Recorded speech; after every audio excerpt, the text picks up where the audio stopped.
सकाळी पहाटे 5ला सांगितलं होतं मिस्टरांनी, त्यामुळे तर आता मी उठले. आत्ता 9 वाजलेले आहेत ॲक्च्युली.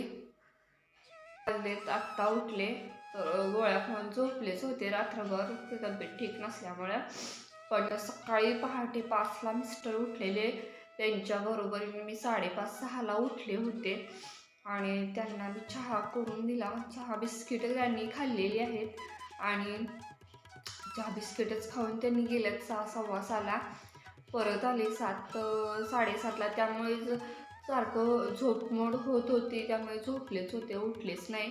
त्यामुळे ॲक्च्युली आज 9 वाजलेले तर उठायला. आज काय सुट्टीचं आहे, त्यामुळे काय टेन्शन नाही कशाचं. तर बघू शकता काय ते चहासुद्धा झाला होता आमचा. दूध तापवायचं आहे, तसाच राहिले चहा.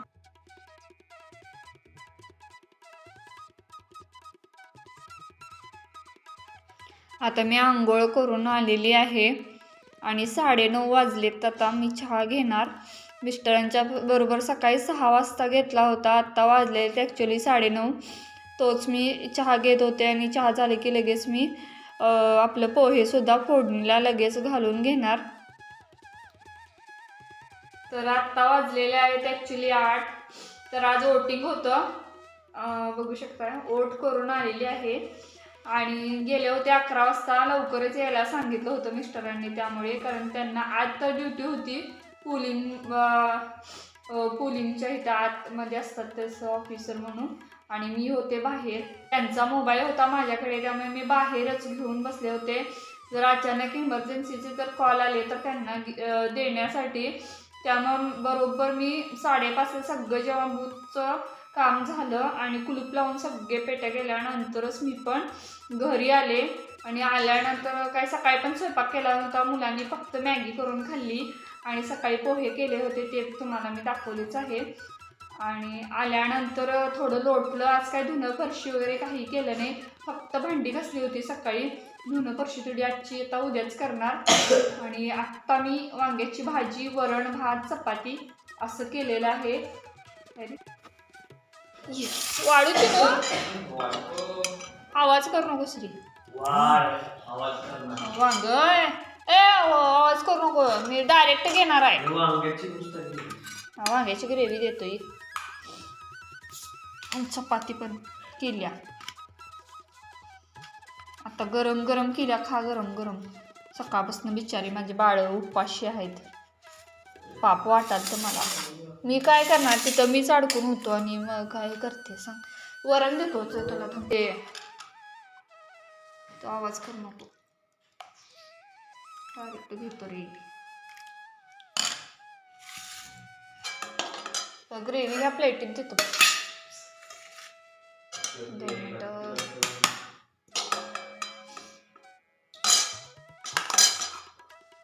पाणी घे काय फक्त.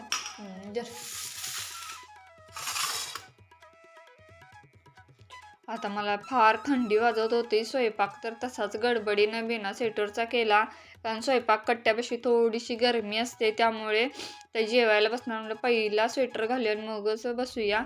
आणि डोकं पण माझं फार दुखत होतं. थोडंसं असं माझं मीच मसाज केला. तर कोण करणार, माझं मलाच करायला पाहिजे म्हणून मीच केला. आता दोन्ही मुलांचं आणि माझं तर जेवण झाले. मोठ्या मुलग्याला वांग आवडत नाही म्हणून ग्रेव्ही बरोबर त्यानं चपाती आणि वरण भात खाल्ला. आणि मी जेवत होते तर मिस्टरांचा फोन आला, आज आता मंगळवार आहे आणि अंडी घेऊन येतो म्हणायला लागल्यात. आणि मी तर जेवायला बसले होते. म्हटलं आता डबल सगळं करत बसलं की शिल्लक आणि राहतंय. पण त्यांनी काय करतात, मी तर नको म्हणून सांगितलंय. आणि कदाचित घेऊन पण येतील. त्यांना नुसतं अंड्याची पोळी एक करून दिली की चालते.